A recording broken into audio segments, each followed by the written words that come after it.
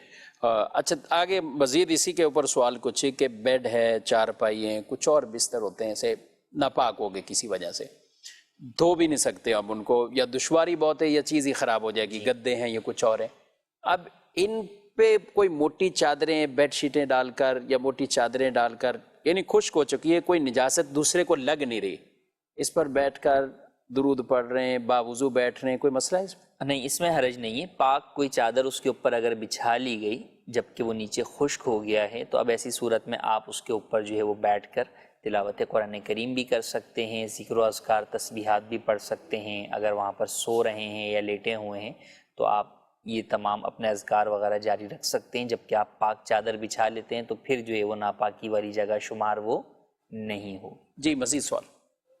میرا سوال یہ ہے کہ نماز پڑھتے وقت لوگ آگے سے گزر جاتے ہیں تو کیا اس سے نماز ٹوٹ جاتی ہے؟ جی, نماز جو ہے وہ نمازی کے آگے سے گزرنا نہیں چاہیے بغیر سترے کے, جبکہ کسی جگہ میں نماز جو ہے وہ پڑھ رہا ہو.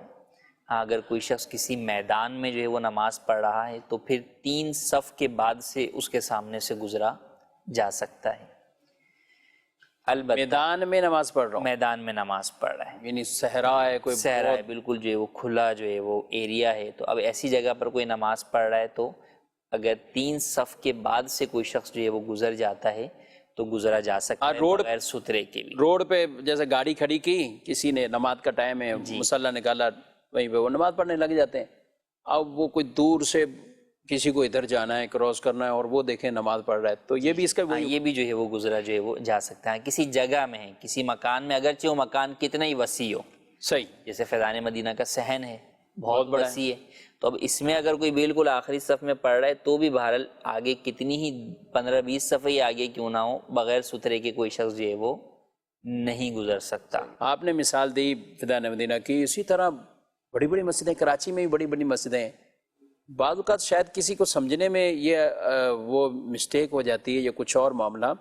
مسجد کبیر کے حوالے سے کتب میں یہ مسئلہ لکھا ہوا کہ مسجد کبیر ایسی مسجد کہ اس کے اگر 3 صفحے چھوڑ کر کوئی گزرنا چاہتا ہے تو بغیر سترے کے بھی گزر جاتا ہے.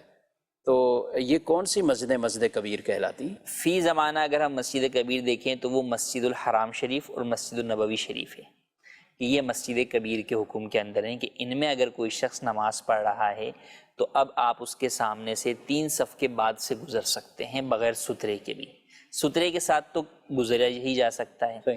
بہرحال یہ تو تھا گزرنے کا حکم. ان کا سوال یہ تھا کہ اگر کوئی گزر گیا تو نمازی کی نماز کا کیا حکم ہوگا. دیکھیں, گزرنے والے کے لیے بغیر سترے کے گزرنا جائز نہیں. حدیث میں فرمایا کہ اگر وہ شخص یہ جانتا کہ اس کا کتنا بڑا جو ہے وہ عذاب یا گناہ ہے تو وہ 40 سال بھی جو ہے وہ کھڑا رہنا گوارا کرتا مگر نمازی کے آگے سے نہ گزرتا. اللہ, تو لیکن اس کی وجہ سے نمازی کی نماز نہیں ٹوٹے گی, یعنی جھگڑا کرنے کی ضرورت نہیں, بعض لوگ جھگڑا شروع کر, نماز آپ کی ہو جائے گی. اگر نمازی نے کسی ایسی جگہ نماز شروع کر دی جو پتہ ہے گزر گئے, یا پتہ ہے بھائی لوگ یہاں سے گزریں گے, اور یہ کسی چیز کی آڑ لے کر بھی نہیں پڑھ رہا کہ بھائی ستون کے سامنے نماز پڑھ لے یا جو ہے وہ کسی دیوار کے سامنے جو ہے وہ نماز پڑھ لے، تو اب ایسی صورت میں نمازی گناہ گار ہوگا یہ شخص جب اسے دکھ رہا ہے، جیسے جمعے کا دن ہے، اب پتہ ہے کہ بھئی یہ وہ لوگ سارے ادھر سے گزر رہے ہیں، اب وہاں پر وہ سنتیں پڑھنے کھڑا ہو گیا۔ صحیح۔ اسی طریقے سے کئی دفعہ ہوتا ہے کہ جو لوگ بعد میں نماز پڑھنے مسجد میں آ رہے ہیں، اب نمازی نکل رہے ہیں، وہ آئے ہوئے اور انہوں صاحب نے جو ہے وہ مسجد کے دروازے کے قریب یا ایسی جگہ سے جہاں سے سارے لوگوں نے گزرنا ہے، وہ وہاں پر بغیر یہ دیکھے کہ آگے کوئی ستون یا سترا کوئی چیز ہے، وہ وہاں پر تکبیر کہہ کے نماز شروع کر دیتے ہیں۔ تو ان کو ایسا نہیں کرنا چاہیے۔ جب آپ کو دکھ رہا ہے کہ لوگ جو ہے وہ یہاں سے گزریں گے یا نماز ختم ہو گئی ہے عام طور پہ، اب نمازی جو ہے وہ باہر نکلیں گے، تو پھر آپ کو کسی نہ کسی دیوار کی یا ستون کی آڑ لے کر ہی یہ نماز ادا کرنی چاہیے۔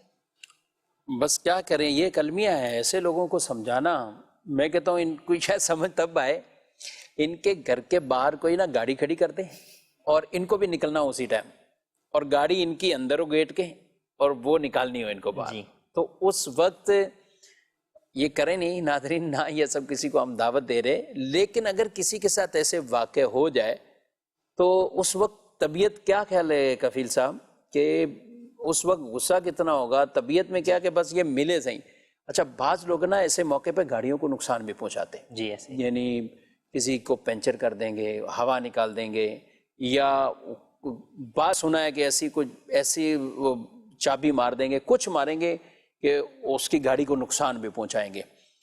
بالکل یہ غلط کام ہے۔ ایسے اگر ایک نے غلطی کی ہے تو آپ کو یہ حق حاصل نہیں کہ آپ اتنے بڑے اس کے مال کے اندر یہ زیادتی کریں، اور یہ ٹھیک نہیں ہے۔ ہم اس کو بھی کہیں گے وہ شرعاً اس کا بھی یہ عمل ٹھیک نہیں، اس نے آپ کو تکلیف میں مبتلا کیا، لیکن یہی صورتحال مساجد کے اندر بھی تقریباً نماز پڑھنے والے یا لیٹ سے آنے والے وہ نہیں دیکھیں گے کہ دعائے ثانی ہو رہی ہے، اب ایک دم لوگوں نے اٹھنا ہے دعا کے بعد، یا دعائے اول بھی ہے تو اس کے بعد بھی ایک لوگ اٹھتے ہیں پیچھے جاتے ہیں۔ بعض اوقات عذر ہے، کفیل صاحب جماعت سے 2 رکعتیں رہ گی کسی کی، ظاہر ہے اب ہم نمازیوں کو کہیں گے کہ ان کو موقع دیں، تسلی سے پڑھ لیں، اپنی نماز جو ہے وہ مکمل کر لیں۔ لیکن جب یہ ہو چکا، اب انہوں نے یہاں پڑھنی، جو قبلیہ سنتیں پہلے والی رہتی تھی وہ بھی اب پڑھنی، اچھا کچھ مزید آگے پڑھتے رہتے ہیں، مغرب میں جیسے نوافل پڑھیں یا کچھ اور، تو وہ ایسی جگہ پر بھی وہ کوئی آگے پیچھے اپنے آپ کو ہٹانے کے لیے روادار نہیں ہوتے کہ لوگوں کو تکلیف، میری وجہ سے تکلیف نہ پہنچے یا میری وجہ سے گناہ گار نہ ہو رہے ہوں کہ آگے سے وہ گزر رہے ہیں، تو ایسے ہمیں مواقع نہیں دینے چاہیے۔ ان چیزوں کا خیال بہرحال ہمیں رکھنا چاہیے۔ جی مزید سوال؟ مفتی صاحب کی بارگاہ میں عرض ہے، کچھ لوگ صبح سویرے کسی امیج پر سلام لکھ کر اور اس میں نصیحت آموز بھرے کلمات اپنے دوست احباب کو سینڈ کرتے ہیں، تو اس پر جو سلام لکھا ہوا ہوتا ہے جیسے کہ اس تصویر میں ہے، تو اس سلام کا جواب دینا شرعاً ضروری ہے یا نہیں؟ اس حوالے سے رہنمائی فرمائیں، جزاک اللہ خیر۔ کیا لکھا ہے؟ اس طرح کی پوسٹیں چلاتے رہتے ہیں، دوبارہ دکھائیں پوسٹ کیا ہے؟ اچھا جی، اسلام و علیکم، ٹھیک ہے، کئی درستگیاں اس میں ہمیں کرنی پڑیں گی، پہلے اسلام ہے پھر وعلیکم، شاید اس کو پڑھنے میں یہ بولیں گے السلام علیکم یا السلام علیکم، جو بھی اس کو پڑھ لے، تو پہلا یہی ٹھیک نہیں لکھا ہوا؟ جی السلام علیکم لکھنا چاہیے، واو نہیں ہے، یہ تو واو بھی نہیں ہے، اور دوسرا جو ہے اسلام اور السلام دونوں میں فرق ہے۔ اسلام جیسے مذہب اسلام یہ ہے، اور السلام کا مطلب جو ہے وہ سلامتی ہے، تو لہٰذا یہ دونوں جملے لفظ ہی الگ ہیں، السلام الگ لفظ ہے اور اسلام جو ہے وہ ایک الگ لفظ ہے۔ تو بہرحال یہ تو ایسا سلام تو کوئی آپ کو اگر ملاقات کے لیے بھی آئے اور ان الفاظ سے ادا کرے تو اس کا جواب دینا بھی واجب نہیں ہوگا، چاہے جائے کہ اس پوسٹ پہ کسی نے بھیجا۔ سلام کے جواب دینے کا حکم یہ ہے کہ سب سے پہلی بات تو یہ ہے کہ سلام جو ہے وہ ہم جسے جانتے ہوں یا نہ جانتے ہوں اسے سلام کریں، اور اگر کوئی ہمیں سلام کرے تو ہمیں اس کا جواب دینا چاہیے، اس سے انکار نہیں ہے۔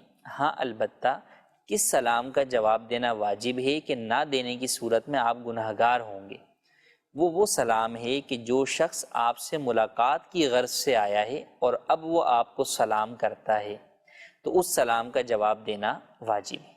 اسی طرح اگر تحریر کے اندر میسج کے اوپر، واٹس ایپ پر، ای میل کے اوپر، خط پر کسی نے سلام لکھا، تو اب اگر اس کا یہ سلام آپ سے ملاقات، آپ کی خیریت معلوم کرنے کے لیے ہے، تو اس اعتبار سے تو اس سلام کا جواب دینا واجب ہوگا، چاہے آپ تحریری طور پر ہی جواب دے دیں، چاہے زبانی طور پہ آپ جو ہے وہ جواب دے دیں۔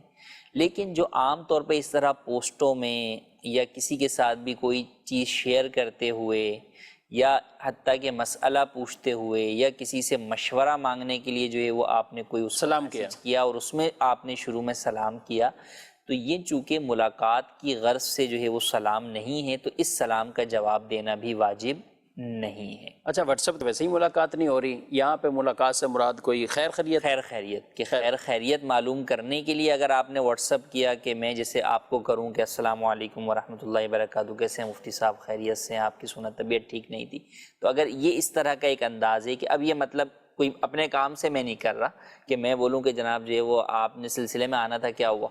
لیکن یہ ساری یہی کہتے ہیں نا، السلام علیکم ورحمۃ اللہ، مفتی صاحب خیریت سے ہیں، ٹھیک ٹھاک ہیں؟ اچھا، وہ مسئلہ یہ یاد آیا تھا، آج میں نماز پڑھنے گیا تھا تو وہاں یوں تھا اور پھر وہ کافی سارے، وہ جو اصل میں خیریت ہے نا، وہ تو ایک رسمی طور پر ایک جملہ ہے، وہاں پر خیریت معلوم کرنا مقصود نہیں، مقصود وہاں پر مسئلہ پوچھنا ہے، یا جیسے یہی کہ میں آپ کو کہوں کہ بھئی وہ سلسلے کے لیے جو ہے وہ آنا تھا تو آپ اب تک آئے نہیں، اب اس میں شروع میں اگرچہ میں یہ کہوں کہ السلام علیکم کیسے ہیں آپ، خیریت سے ہیں، اب اگلا یہ جملہ میں نے، لیکن وہی ہے کہ مقصد یہ ہے کہ آپ کے نہ آنے کی وجہ جاننا چاہ رہا ہوں میں، ٹھیک ہے، تو یہ بات ہے۔ تو اصل وہاں پر جب مقصود جو ہے وہ خیریت معلوم کرنا نہیں ہے تو اس سلام کا جواب دینا واجب نہیں ہے، ٹھیک ہے۔ کہاں واجب ہے کہاں واجب نہیں، یہ بھی ایک پوری ڈیٹیل سے بہرحال جواب تو ارشاد فرمایا ہے اور اس کو ہمیں یاد بھی رکھنا چاہیے۔ حال بتا، اگر ظاہر ہے کسی نے سلام کیا ہے اور ہم کوئی ایسے کام میں یا کچھ ایسے نہیں ہے تو جواب تو دینا چاہیے، بالکل جواب دینا چاہیے۔ البتہ دیکھیں جو اس طرح کے پوسٹوں کے سلام ہوتے ہیں اس میں کوئی ایکسپیکٹ بھی نہیں کرتا کہ آپ مجھے جواب دیں، نہیں اس میں نہیں، جیسے کسی کام کے لیے فون کر کے یا واٹس ایپ کرتے ہیں السلام علیکم، مسئلے کے لیے بھی کوئی ہمیں اگر میسج جو ہے وہ کرتا ہے تو اب ہم بھی اخلاقاً بھی اس کو اگرچہ اس سلام کا جواب دینا واجب نہیں ہے کہ وہ تو مسئلہ پوچھنے کے لیے کر رہے ہیں، لیکن جواب یوں ہی دیا جاتا ہے کہ پہلے ان کے سلام کا جواب دیا جاتا ہے، پھر جو ہے وہ ان کو مسئلہ جو ہے وہ بتایا جاتا ہے۔ فون کے اوپر سائلین جو دارالفتہ میں فون کرتے ہیں تو ان کے ساتھ بھی یہی رویہ اختیار کیا جاتا ہے اور کرنا بھی یہی چاہیے کہ بہرحال سلام عام کرنے سے محبتیں جو ہے وہ بڑھتی ہیں، تو لہٰذا ہمیں سلام کو آپس میں عام کرنا چاہیے اور جہاں لکھیں تو وہاں درست لکھیں۔ یہ میں نے اس دوران یہ لکھا ہے، اگر ہمارے کیمرہ مین اس کو تھوڑا زوم کر کے دکھا پائیں، آپ نے جو لکھا جو آیا ہمارے پاس وہ یہ دیکھیں، اس طرح آیا تھا، اسلام واو علیکم، اسلام واو علیکم، یہ تو ٹھیک نہیں، اور یہ درست اوپر جو نا السلام علیکم ورحمۃ اللہ وبرکاتہ، اگرچہ آپ آگے والا نہ بھی لکھنا چاہیں لیکن کم از کم جو السلام علیکم ہے تو وہ یہ والا درست ہے، اور اس طرح۔ اچھا، صرف سلام لکھیں تو یہ بھی ٹھیک ہے، اگر کسی نے میسج کیا یا کچھ کیا سلام لکھا تو یہ بھی ٹھیک ہے۔ آپ رومن میں بھی اگر اس کو لکھتے ہیں تو یہ ساتھ رومن میں بھی لکھا ہوا ہے کہ سلام، SALAAM یا SAL اور AM، سلام، تو یوں بھی آپ لکھ سکتے ہیں۔ لیکن یہ جو سب سے نیچے لکھا ہوا ہے اسلام واو علیکم، یہ غلط ہے، یہ درست نہیں ہے۔ تو ناظرین کرام، یہ چیزیں بھی جب ہم لکھتے ہیں تو اس کو بھی سمجھنا چاہیے اور درست ہم لکھ کر سامنے والے کے پاس ہے بہرحال اس کو ہمیں بھیجنا چاہیے۔ جی بڑھتے ہیں مزید سوال۔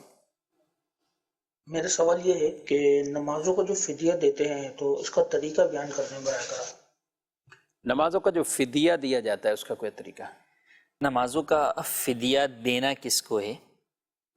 وہ تو کوئی کسی بھی مستحق کے زکوٰۃ کو آپ دے سکتے ہیں، البتہ اس بات کا خیال کرنا ضروری ہے کہ آپ جس کا فدیہ دے رہے ہیں اس کی اولاد کو یا اس کے اوپر جو ماں باپ ہیں انہیں نہیں دے سکتے۔ یعنی اگر آپ اپنے والد محترم کا جو ہے وہ فدیہ دے رہے ہیں تو آپ اپنے کسی بھائی کو نہیں دے سکتے اگرچہ وہ مستحق کے زکوٰۃ بھی ہو۔ اچھا، فدیے کی کیلکولیشن اگر تو آپ کو پتہ ہے کہ بھئی اتنی والد صاحب کی نمازیں آخری عمر میں انہوں نے 5 سال نمازیں نہیں پڑھیں، باقی پوری زندگی پڑھتے رہے، تو 5 سال کا آپ نے دینا ہے، تو آپ 5 سال کی نمازوں کو کیلکولیٹ کر لیجئے۔ نمازیں کس طرح کیلکولیٹ کی جائیں گی؟ روزانہ کی 6 نمازیں کیلکولیٹ کی جاتی ہیں، 5 فرض اور 1 وتر واجب۔ ہر نماز کا ایک صدقہ فطر ہوتا ہے، یعنی تقریباً 2 کلو گندم یا اس کا آٹا یا اس کی قیمت، تو 6 نمازوں کا مطلب ہے کہ جو ہے وہ 12 کلو جو ہے وہ گندم یا اس کا آٹا یا اس کی قیمت ہے۔ اب اسی کو آپ ملٹیپلائی کر لیں، ضرب دے لیں آپ جو ہے وہ 365 دنوں کے ساتھ تو سال کا نکل آئے گا، پھر اس 365 کو آپ ضرب دے دیں 5 سال کے ساتھ تو 5 سالوں کا نکل آئے گا۔ یوں ہی اگر آپ نے جو ہے وہ روزوں کا کرنا ہے تو ایک روزے کا جو فدیہ ہوتا ہے وہ ایک صدقہ فطر ہوتا ہے، تو ہر سال کے آپ 30 روزے رکھ لیں تو یوں جو ہے وہ 30 صدقہ فطر اس کے جو ہے وہ نکل آئیں گے۔ تو یہ ایک طریقہ کار ہے فدیے کا کہ آپ فدیے کی کیلکولیشن کریں۔ اب آپ نے فدیے کی کیلکولیشن کر لی کہ بھئی کتنے سالوں کی ان کی نمازیں، اچھا معلوم نہیں ہے آپ کو کتنے سالوں کی چھوڑی ہیں اور آپ چاہتے ہیں پوری زندگی ان کی نمازوں کا فدیہ نکال لیں، تو اس کا طریقہ کار یہ ہوگا کہ آپ والد صاحب کی جو ہے وہ عمر، پیدائش اور وفات، ٹوٹل اس کے سال جتنے بنتے ہیں ان میں سے والد صاحب ہیں یا بھائی ہے جو بھی ہے مرحوم اگر مرد ہے تو 12 سال نابالغی کے مائنس کر کے بقیہ جتنے سال بنتے ہیں ان کو جو ہے وہ آپ اسی طرح ضرب دے لیں، اور اگر مرحومہ کی جانب سے نکال رہے ہیں کسی عورت کی جانب سے تو 9 سال جو ہے وہ ان کے نابالغی کے مائنس کر کے جو بقیہ سال بنتے ہیں اس کو جو ہے وہ آپ کیلکولیٹ جو ہے وہ کر لیں، تو یوں جو ہے وہ نکلے گا۔ مزید اس آسانی کے لیے یہ بھی ہے کہ آپ قبلہ شیخ طریقت امیر اہل سنت دامت برکاتہم العالیہ کی کتاب ہے نماز کے احکام، اسلامی بھائیوں کے لیے بھی اور خواتین کے لیے بھی، اسلامی بہنوں کی نماز، تو اس میں ایک رسالہ ہے قضا نمازوں کا طریقہ،